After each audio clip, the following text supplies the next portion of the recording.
morning. We've come up here in the cold and fog because I want to draw this winter landscape behind me. We're in East Staffordshire and it's beautiful here, and there really is a lot of landscape beyond all this fog, but of course we can't see it this morning. I'm going to work quickly because it's actually getting mistier while I'm stood here.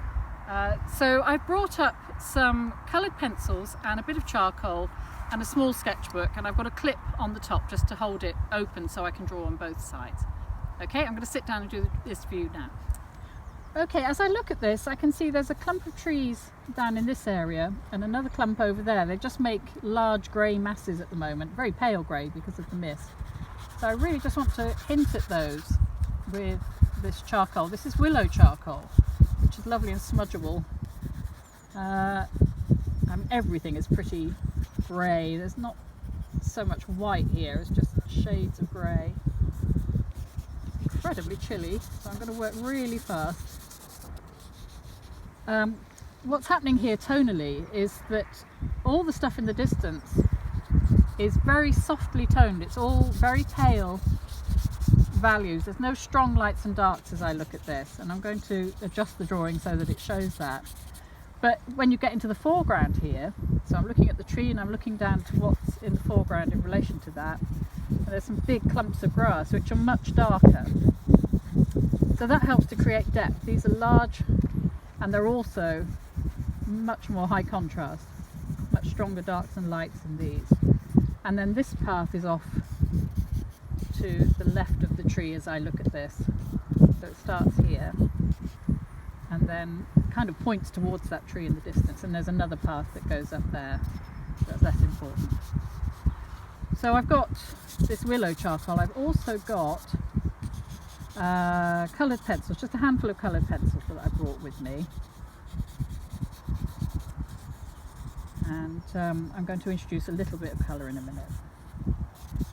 So we've got chunky, strong marks in the foreground, and I want to, there's the dog down there by the way, nice little red highlight in the landscape. We like to wear matching coats, Dudley and I. And what I'm going to do now, I think I'll use my glove, is just smudge all of that in the distance to soften it. That's really good for mist, isn't it? And then just keep adding, taking away, and merging around. And there's little bits of detail of trees, trunks down here.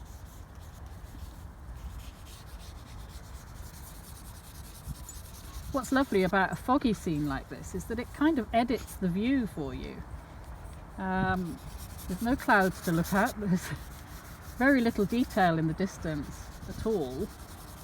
Everything is kind of simplified. It's a bit like when you squint at your subject, you know, whatever you're working on, it's quite useful to squint to simplify your subject, and this fog and frost is sort of doing that job for me this morning. So let's shade that across there. So that's very soft all across there, grey tones, and then this is more chunky, and there's little ridges in the grass here creating dark shadows and a lot more texture. Let me get some colour on this. So we need some icy greens, they're very cool down here. I'll put my glove on for that because my fingers are freezing.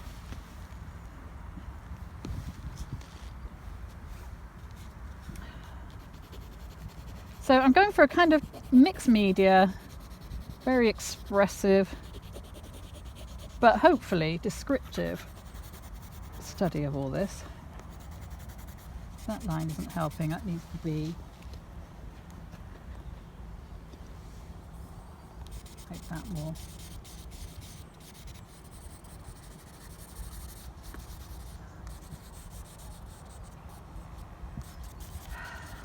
The air is just wonderfully fresh and chilly. You can hear all the building work going on in the background. This village is growing by the day.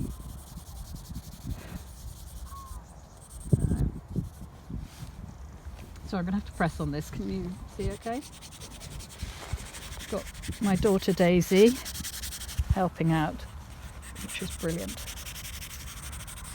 So I just want to kind of try and get these soft grey masses in of the trees. I can smudge it all. Because this is willow charcoal rather than compressed, it's got fantastic softness to it, hopefully.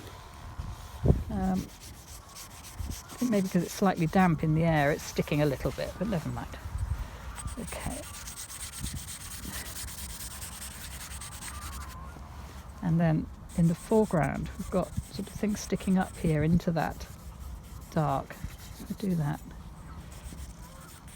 to try and get these grasses that are sticking up. There's geese flying over.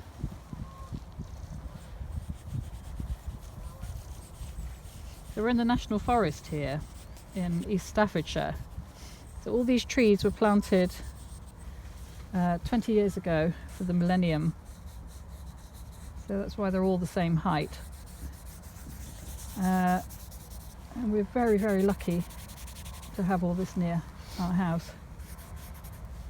Just lovely. And I'm going to get some more colour in now. So I've just got a few colours with me, greens, browns. Just want to bring some stronger colour into the foreground. Dudley mooching through. Very happy just sniffing around. As long as no other dogs come along, he'll be quite happy doing this. Sniffing out foxes and rabbits. So I'm using the side of the pencil. I'm just trying to make broad marks. I'd like to make a painting based on this. So I'm kind of thinking about that a little bit as I do this.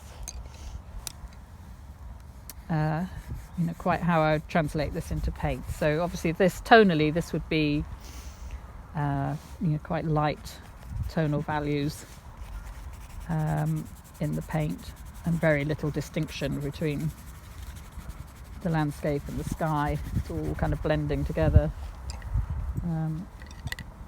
But then the foreground could be much more detailed. Grey watercolour pencil is quite useful.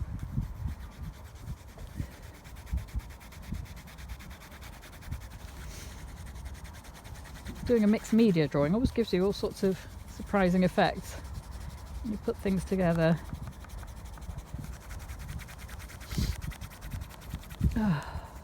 Makes your nose run. It's lovely kind of falling squashed grass down there with purple colours in it. Purpley greys under these trees. Really nice nettles and things that have died off down there.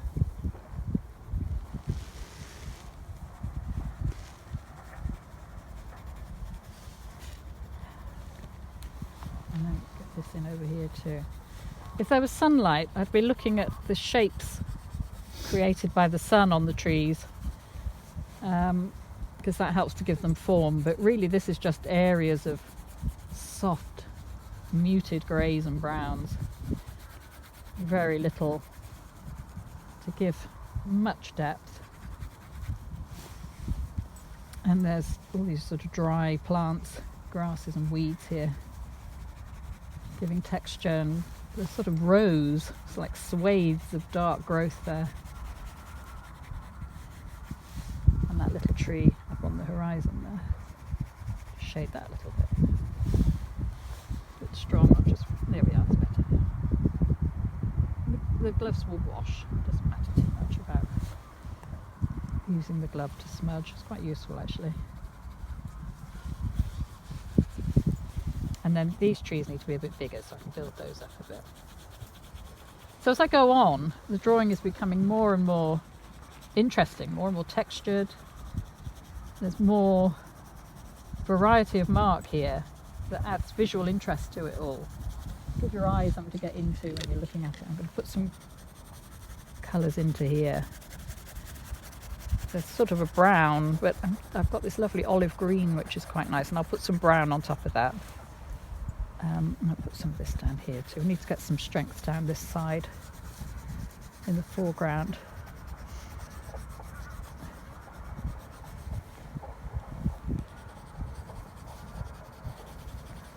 So you can see the colours starting to come more at the front now, nearest to us.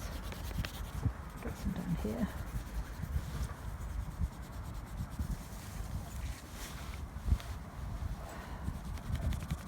I do like working across the two pages. It sort of suits the landscape drawing so well. The sense of a kind of vista as you look at them. There's sort of burnt sienna colour here. Put some of that in.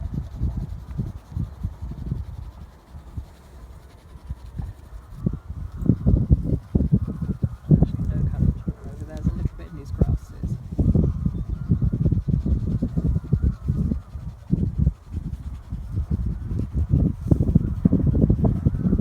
It's just lovely drawing like this. You know, obviously having the dog out most days, unless somebody else is walking in, and just you see such lovely effects of light and the weather on the landscape, and especially, you know, looking at it all through the year, how it changes. This is like a gorgeous rich green forest in the summer with all the cow parsley and nettles and everything all growing up, but at the moment it's all died back. These soft greens and yellows and browns.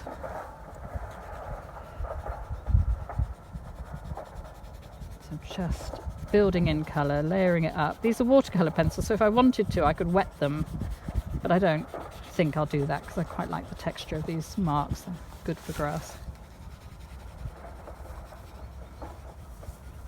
Are you alright there, Daisy? Mm-hmm. Not too cold. Alright, and I'm going to put some more of the black in the front. Use the edge of the charcoal.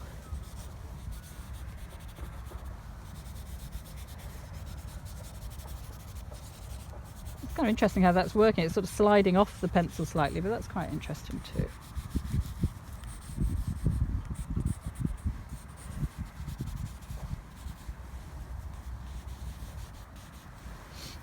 A bit more grey down there where the land slopes away.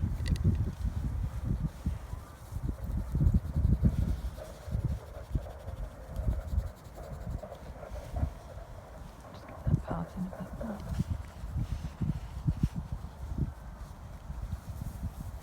There's a lovely old twig of something there. If I was painting that I could get the white of the frost on it, but the dirt sticking up. Very lovely. A few more twiggy bits here too. That can be a little bit of detail there. So that also helps to bring the foreground towards us. There's a bit more of something going on here too.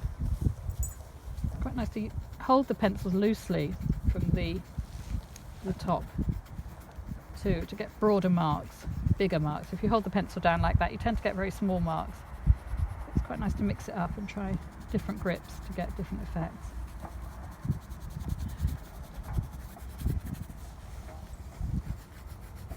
And lovely sweeps there as the grass is all kind of leaning that way.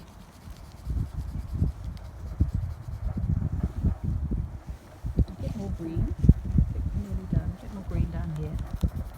A bit bright that one. I'll use the more olive green.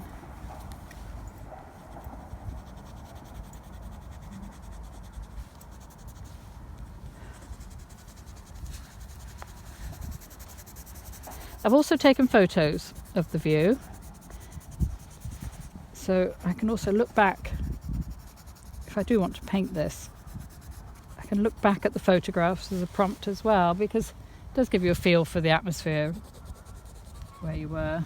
But really I think the drawings like this, when you're drawings and paintings, when you're out in the landscape, they become like little time capsules. I find when I look back at them, I can remember exactly what it felt like to be at that place and at that time, because you've stopped to have a look at it all. It stays in your mind much more. It's much more than just walking through and taking a few photographs. The experience stays with you when you've sat to draw the scene. And I've got drawings from years and years ago of places that I've been, and I can remember exactly where I was sat and what it was like from them when I look at them. Some lovely marks down in that landscape there. I think it's actually possibly getting slightly less misty because I'm beginning to see a little bit more now over there. Bench there. And these trees have got twigs at the edges sticking up.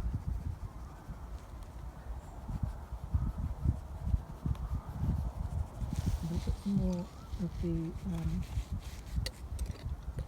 if I can find it, the charcoal in the sky. I love that mistiness.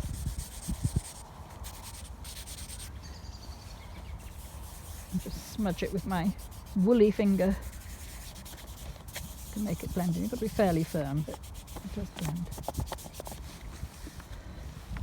Takes that white away, doing that, and the edges. I can also soften the edges of it all.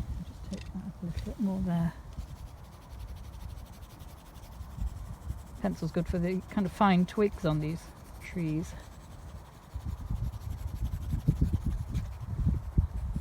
And there's trunks in here too. Quite close together, dark trunks. Particularly on the edges. And just put a little bit of detail in there.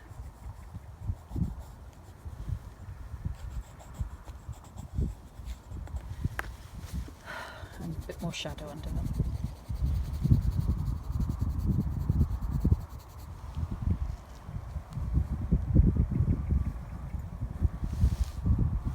Just looking at what this needs, so make that hill look solid. I don't want that to be very empty because it'll look transparent otherwise.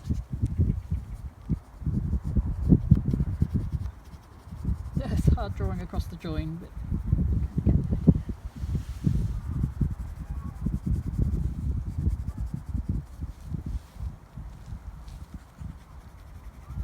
The path sort of sweeps around here.